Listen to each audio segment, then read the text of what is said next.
صلاح الدین ایوبی کی قسط نمبر 26 جون 1171 کا وہ دن مصر کی گرمی سے جل رہا تھا جس دن خلیفہ العازر کے قاصد نے آ کر ایوبی کو پیغام دیا کہ خلیفہ یاد فرما رہے ہیں۔ ایوبی کے تیور بدل گئے۔ اس نے قاصد سے کہا کہ خلیفہ کو بعد از سلام کہنا کہ اگر کوئی ضروری کام ہے تو بتا دیں، میں آ جاؤں گا۔ اس وقت مجھے ذرا سی بھی فرصت نہیں۔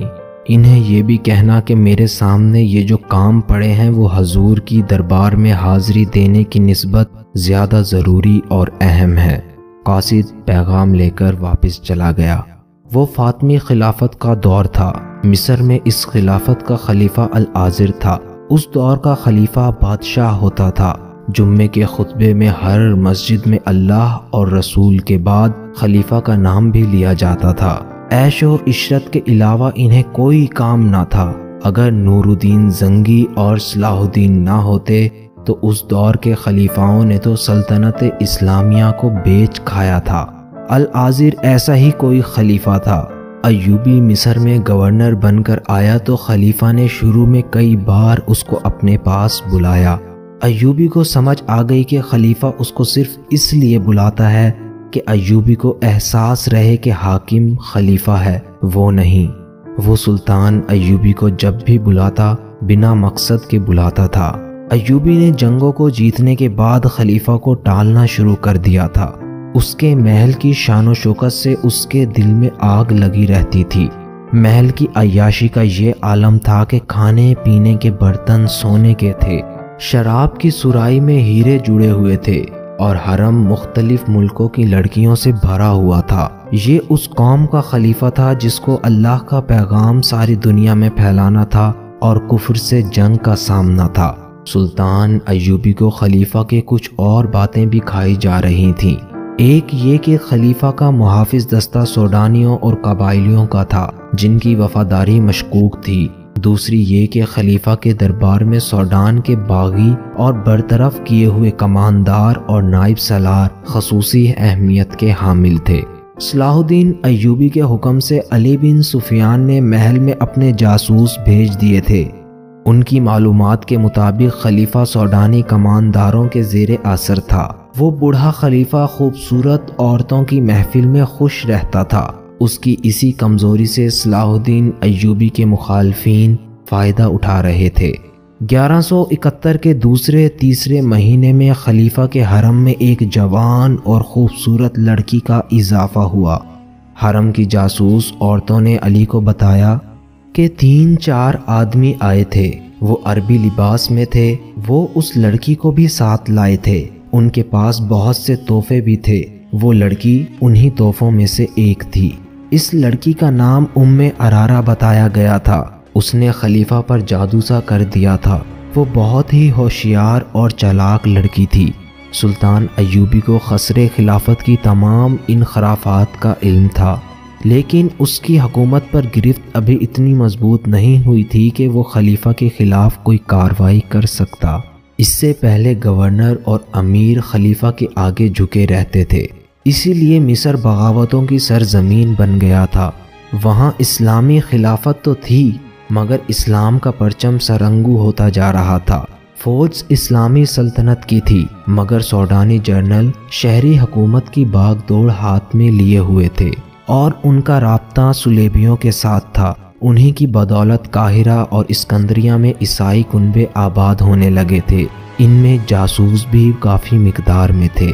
ایوبی نے سوڈانی فوج کو تو ٹھکانے لگا دیا تھا مگر ابھی بھی کچھ جنرلز تھے جو خطرہ بنے ہوئے تھے۔ انہوں نے محل میں اپنا اثر و رسوخ بنا لیا تھا۔ سلطان ایوبی خلافت کی طیش پرست گدی کو ابھی نہیں چھیڑنا چاہتا تھا کہ خلافت کے متعلق کچھ لوگ جذباتی تھے اور کچھ لوگ حامی تھے۔ ان میں خوشامدیوں کے ٹولے کی اکثریت تھی۔ اس اکثریت میں اعلیٰ حکام بھی تھے جو مصر کی امارت کی توقع لگائے بیٹھے تھے مگر یہ امارت کی حیثیت سلطان ایوبی کو مل گئی۔ سلطان ایوبی ان حالات میں جہاں ملک جاسوسوں اور غداروں سے بھرا پڑا تھا اور صلیبیوں کے جوابی حملے کا بھی خطرہ تھا، ان اعلیٰ اور ادنا حکام کو اپنا دشمن نہیں بنانا چاہتا تھا۔ جو خلافت کے در پردہ تھے، مگر جون 1171 کے ایک روز جب خلیفہ نے اسے بلایا تو اس نے صاف انکار کر دیا۔ اس نے دربان سے کہا، علی بن سفیان، باہ الدین شداد، عیسیٰ الحقاری فقیہ اور الناصر کو میرے پاس بھیجو۔ یہ چاروں سلطان ایوبی کے خصوصی مشیر اور معتمد تھے۔ ایوبی نے ان سے کہا کہ ابھی ابھی خلیفہ کا قاصد بلانے آیا تھا، میں نے جانے سے صاف انکار کر دیا ہے۔ میں نے آپ کو یہ بتانے اور رائے لینے کے لیے بلایا ہے کہ میں جمعے کے خطبے سے خلیفہ کا نام نکلوا رہا ہوں۔ یہ اقدام ابھی قبل از وقت ہوگا۔ شداد نے کہا، خلیفہ کو لوگ پیغمبر سمجھتے ہیں، رائے عامہ ہمارے خلاف ہو جائے گی، ابھی تو لوگ اسے پیغمبر سمجھتے ہیں۔ سلطان ایوبی نے کہا، تھوڑے ہی عرصے بعد وہ اسے خدا سمجھنے لگیں گے۔ اس کو پیغمبری اور خدائی دینے والے ہم لوگ ہیں جو خطبے میں اس کا نام خدا اور رسول کے ساتھ لیتے ہیں۔ کیوں عیسیٰ فقیہ، آپ کیا مشورہ دیتے ہیں؟ میں آپ کی تائید کرتا ہوں، عیسیٰ الحقاری نے جواب دیا۔ کوئی بھی مسلمان خطبے میں کسی انسان کا نام برداشت نہیں کر سکتا، اور انسان بھی ایسا جو شراب، عورت اور ہر طرح کے گناہ کا شیدائی ہے۔ یہ الگ بات ہے کہ صدیوں سے خلیفہ کو پیغمبروں کا درجہ دیا جا رہا ہے۔ میں چونکہ شہری اور مذہبی امور کا ذمہ دار ہوں، اس لیے یہ نہیں بتا سکتا کہ سیاسی اور فوجی لحاظ سے اس فیصلے کا کیا رد عمل ہوگا۔ رد عمل تو شدید ہوگا، باہ الدین شداد نے کہا، اور ہمارے خلاف ہوگا۔